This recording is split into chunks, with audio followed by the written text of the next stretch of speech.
Joshua Yates spent most of his childhood in New Albany, Indiana.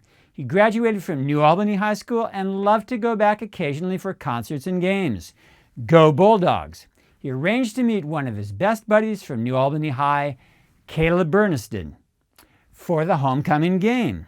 It was a perfect October Friday evening. The thrill of a football game, the early autumn feeling in the air, the smell of the turf, the excitement generated by high school students, and the sight of familiar faces. Caleb was 10 minutes late, so Josh texted him. No response. After 20 minutes, he called him. No response. This worried Josh because Caleb was always reliable. He decided to enjoy the game and hoped Caleb would show up. Yates kept getting distracted from the game, fighting off thoughts of guilt and resentment towards his wife, Ashley. He felt that he always came up short somehow. He was never good enough for her.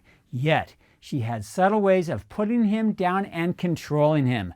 But above all, Joshua's thoughts overwhelmingly focused on a huge financial deal he was trying to pull off without Ashley knowing a thing about it. This deal had been in the making for months and had consumed so much of his intellectual, emotional, and relational energy.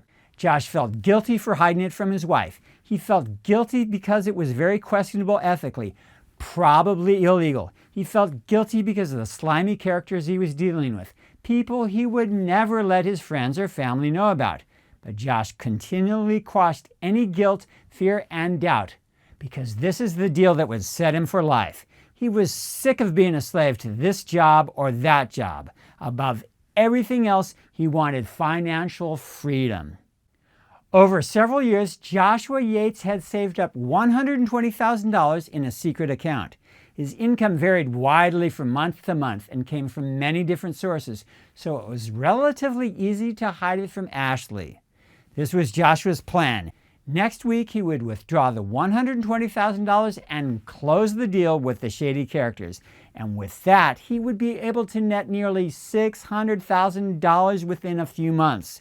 This was his one chance. This was his dream. This was his obsession. Josh tried to get his mind back on the game. The Bulldogs had been advancing the ball well, but got stuck in a 4th and 3 situation on the Red Devils' 43-yard line. New Albany decided to go for it, and fullback Miles Jackson got the first down and more with a 15-yard plunge up the middle. This got Josh's attention back on the game. After all, he still loved to watch football. A short sideline pass to tight end Mitch Henderson took them to the 18. After a near completion, quarterback Riley Dermott pitched wide right to halfback Manny Rodriguez, and the Bulldogs were in the end zone. Josh found himself standing and cheering as he was gladly caught up in the moment. It felt great for those few minutes to be outside of his own head. Then, for the first time, Yates noticed the cheerleaders. One of them, a very attractive blonde, caught his eye and he couldn't stop looking at her. All of the stress, fear, and guilt in his life was a weapon formed against him. He needed something to comfort him. He needed emotional protection. As long as he looked at the blonde, he felt relief from his distress. Josh was justified in lusting after her. He deserved to look at her. He deserved his comfort. Josh viciously reminded himself that this was a girl in high school and that he was 40 years old and married. This additional shame just demanded more lust. Joshua Yates let his imagination go. As he looked, he found himself listening. The cute blonde was obviously the leader and was shouting out numbers which the rest of the cheerleaders shouted back in unison. 1 3 1 3 1 3 2 1 3 2 1 3 2 6 1 3 2 6. Joshua felt shivers down his spine. These numbers matched the first 4 numbers of his $120,000 account. Don't be ridiculous, he told himself. And the series of numbers kept growing. 1 3 2 6 9 3 1 3 2 6 9 3. Joshua's heart was in his throat as each number added to the series corresponded to his account. Stop being paranoid. It's just a coincidence, he scolded himself mentally. After all, that was only the first few digits of his account number. But the blonde continued to add numbers to the series, each one getting closer to his full account number. Josh's pulse continued to quicken as his heart throbbed violently. A voice inside him was screaming, "No!"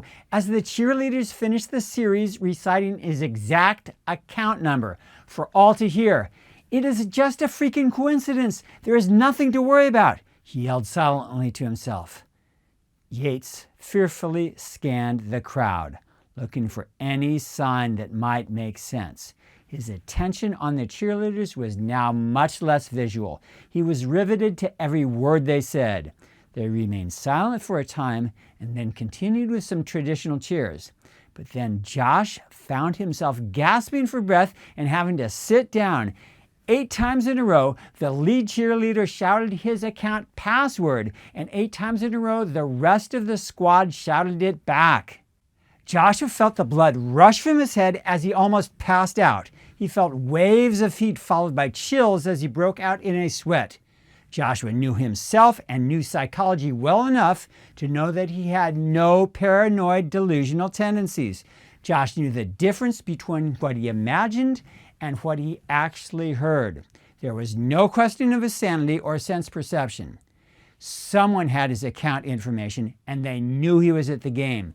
Someone was determined to mess with him, but how could they possibly have used the cheerleaders?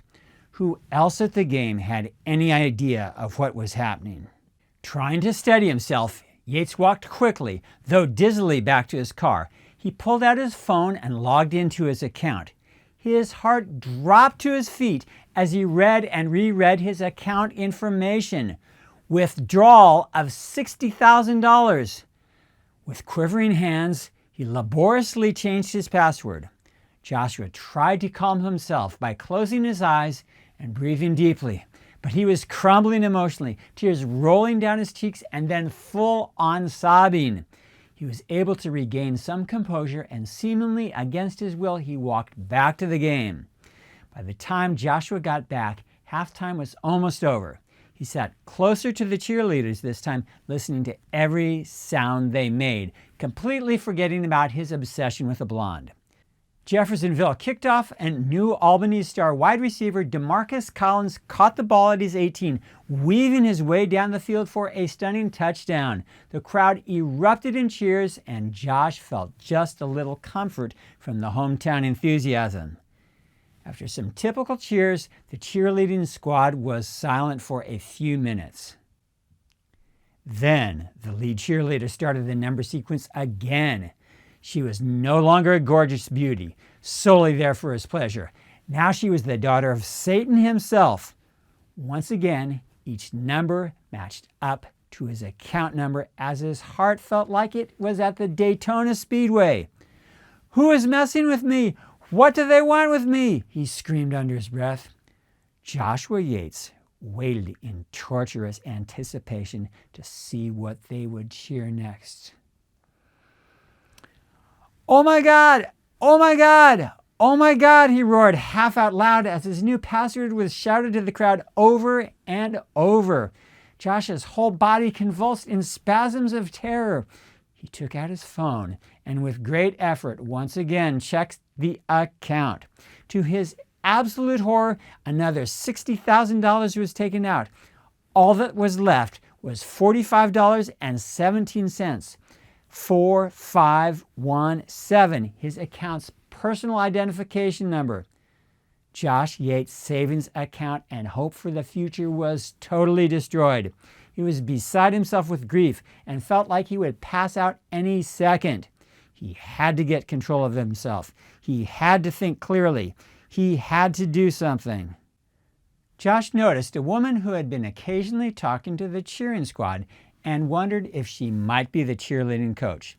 He looked around for someone to ask, and after talking to a couple of people, a young woman confirmed that she was in fact the coach.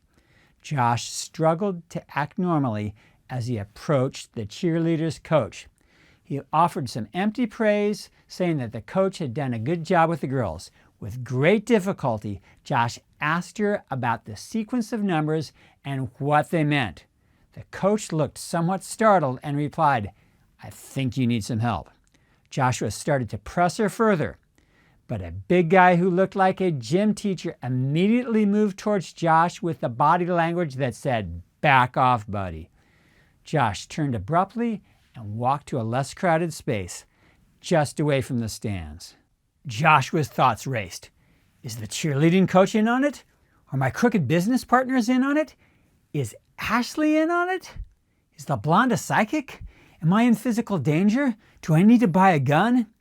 Yates was in a panic, trying to figure out what to do. He felt nauseous and dizzy. His heart was racing and he was overwhelmed with fear. But most unbearable was the great pain and sadness Josh felt over his financial loss. His future was gone. He was hopeless, scared to death, and alone. Joshua Yates felt a crushing sensation in his chest, hardly being able to breathe. Pain radiated from his chest, through his left arm, through his neck to his jaw. Josh started towards the stands to sit down, but passed out, collapsing to the ground.